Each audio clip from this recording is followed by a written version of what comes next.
What if tears during sex were a sign of healing, not shame? Could the key to a vibrant sex life be less about technique and more about self-discovery?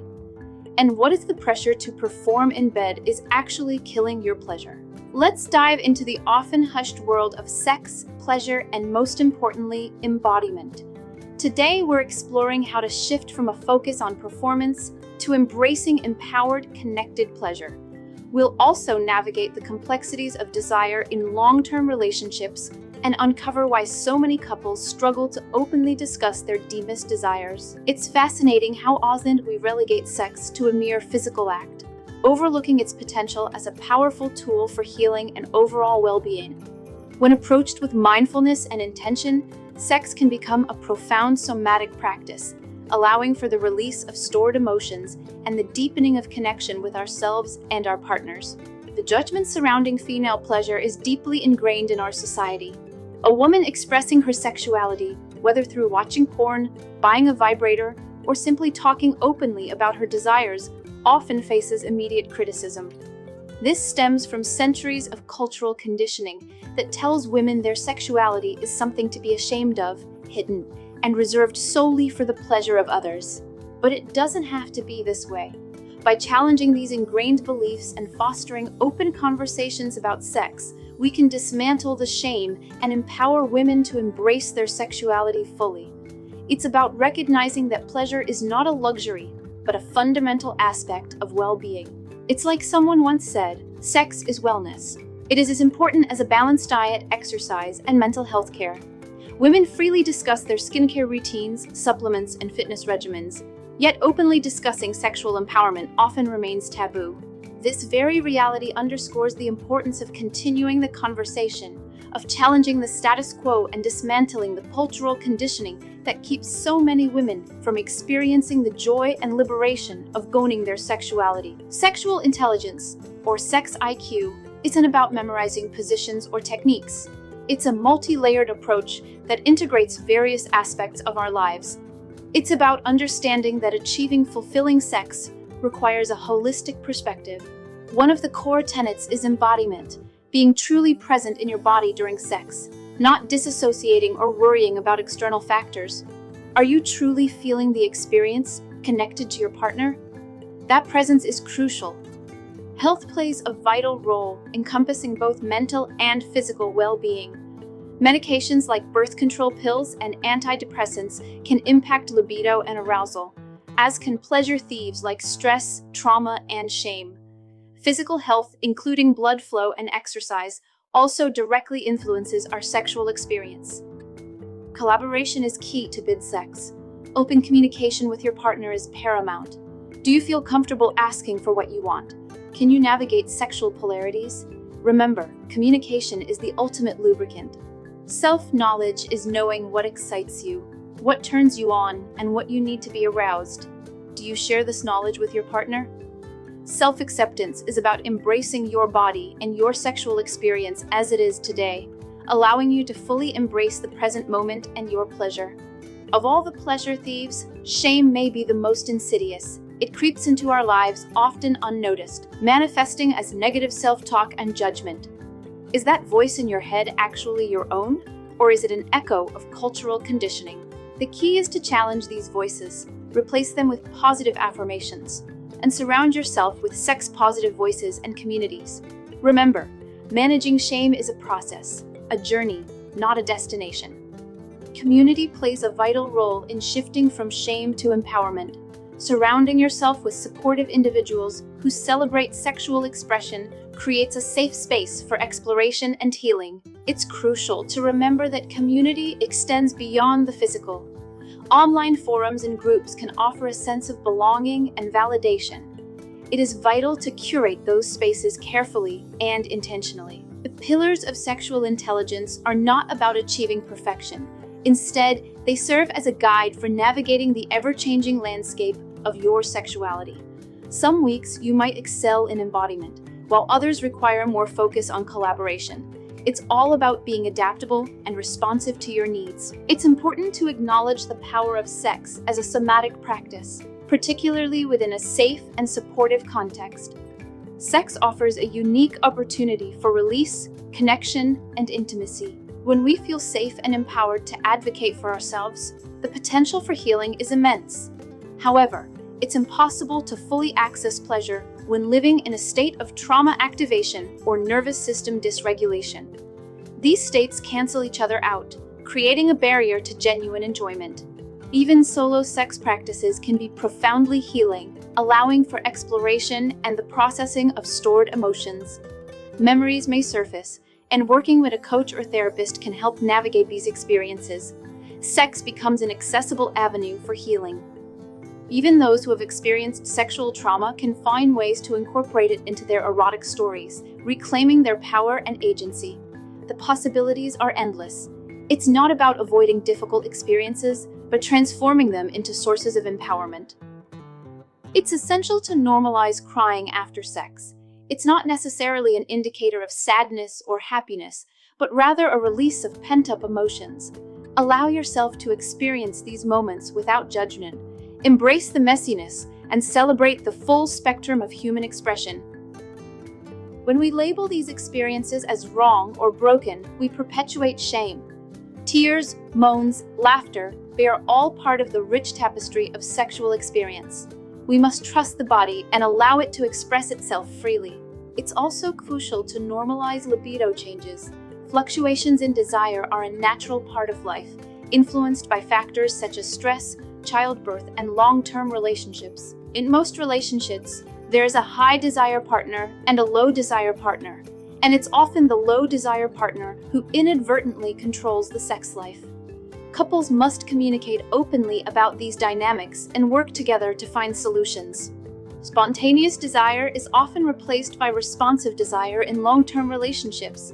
Instead of expecting to be instantly aroused, focus on identifying what stokes your desire. It could be a date night, a meaningful conversation, a clean house, or a specific time of the month. Knowing your body and knowing what sets the mood is essential. Scheduling sex isn't unromantic. It's a way of prioritizing intimacy and ensuring it doesn't fall by the wayside amidst busy schedules. Knowing that sex is on the calendar can alleviate pressure and allow for mental preparation. Curiosity, spontaneity, and variety are crucial for maintaining sexual interest. Explore new positions, locations, toys, or conversations. Don't be afraid to experiment and step outside your comfort zone. Also consider incorporating rituals that set the mood. Scented candles, soft lighting, and a curated playlist can all contribute to a sensual atmosphere. Engage all your senses to create a space that fosters connection and arousal. Massage is a powerful tool for foreplay, allowing for touch, intimacy, and the release of tension. It doesn't always have to lead to sex, but it can be a wonderful way to connect with your partner. Some people even find healing through creating scenes and characters to reclaim control and power over challenging sexual experiences. The possibilities are endless. What happens when there's a great connection, but no physical attraction? Can you build sexual chemistry? This is a common question, and the answer is often yes, but it requires effort and open communication. Couples must be willing to explore new things together and challenge their preconceived notions about sex. The website offers resources such as a yes, no, maybe list of sexual acts, which can help couples discover hidden desires and break out of patterns. Give yourselves permission to take penetration off the table for a while. Focus instead on exploring each other's bodies and finding new ways to please each other. It is also essential to recognize that in many couples, one partner is pushing the sex boulder up the hill while the other resists. If one partner is unwilling to engage in open communication and exploration, progress can be difficult. In these situations, professional guidance from a therapist or coach may be necessary. It's crucial to find a safe space where both partners can express their vulnerabilities and work towards a shared understanding. It's essential to acknowledge that most sex conversations are at the surface level, focused on frequency and technique, rather than vulnerability and desire. When couples learn to express their true needs and fears, they can create greater intimacy and connection. If there was a spark at the beginning of the relationship, they can try new things, go to her website, see some examples, and that can even be a date night. Try new things and really rebuild that connection. The present moment is an opportunity to begin again, to release past experiences and embrace a new chapter of sexual exploration. For singles, the question of attraction can be more challenging. If there is a connection but no initial spark, consider having an honest conversation with your partner about your willingness to explore. Ultimately, attraction may or may not develop, and sometimes a person is meant to be a good friend, not a romantic partner. Having a non-negotiable criteria is also essential. For some, physical attraction is non-negotiable, and it is valid to acknowledge that if the chemistry doesn't develop, it's perfectly fine to walk away. As with any other aspect of life, clear boundaries and open communication are essential. Make that person know it's only been a few times they've gone out, or it's been a few months, and it just doesn't get better. Try everything. Couples often avoid discussing their desires due to shame or fear of hurting their partner's feelings. But silence only perpetuates the problem. Consider these 3 T's for initiating a conversation: timing, tone, and turf.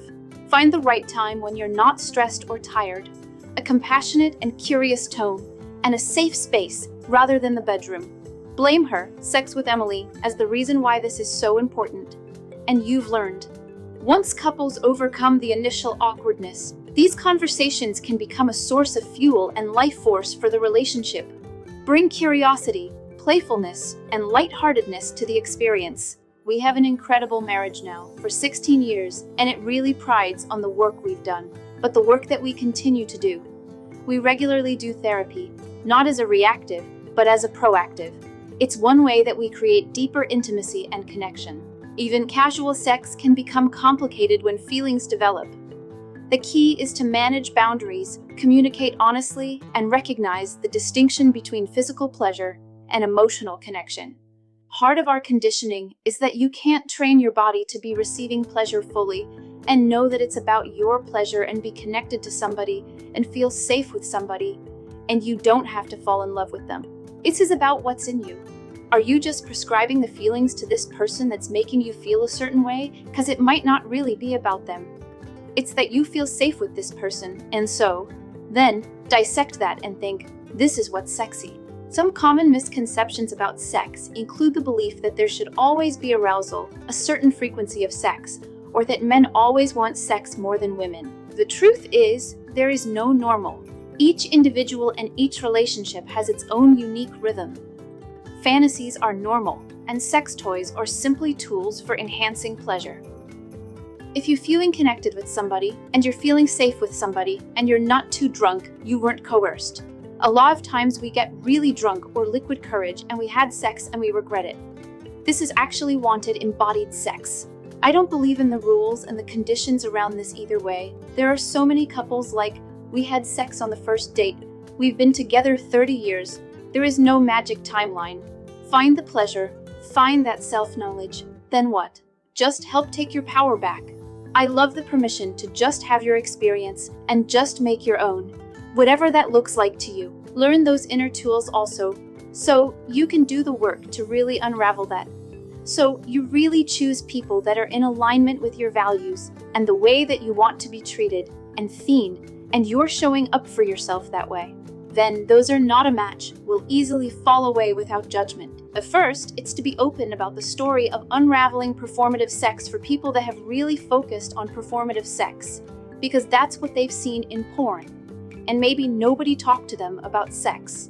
Learning your own body, knowing about sex is my own pleasure. Ramp up your masturbation practice, and without shame and learning to touch your body, make the sounds, figure out what felt good to me. Cultivate your eroticism and your sensuality, and really making that pleasure date with yourself of exploring all the nerve endings on your body. This is because then we gain more confidence. I can have pleasure, but then practice making sounds. Look at yourself in the mirror and really do these exercises. For men, they often are not threatened. If you bring the vibrator to the bedroom, show them you've got the best toy ever and let me put it on you. Once you experience it together, it is part of your play. A mirror exercise is the most powerful one to do. You had to draw it. All of that is so important. Practice the humming, make the noises, and fully express your sexuality.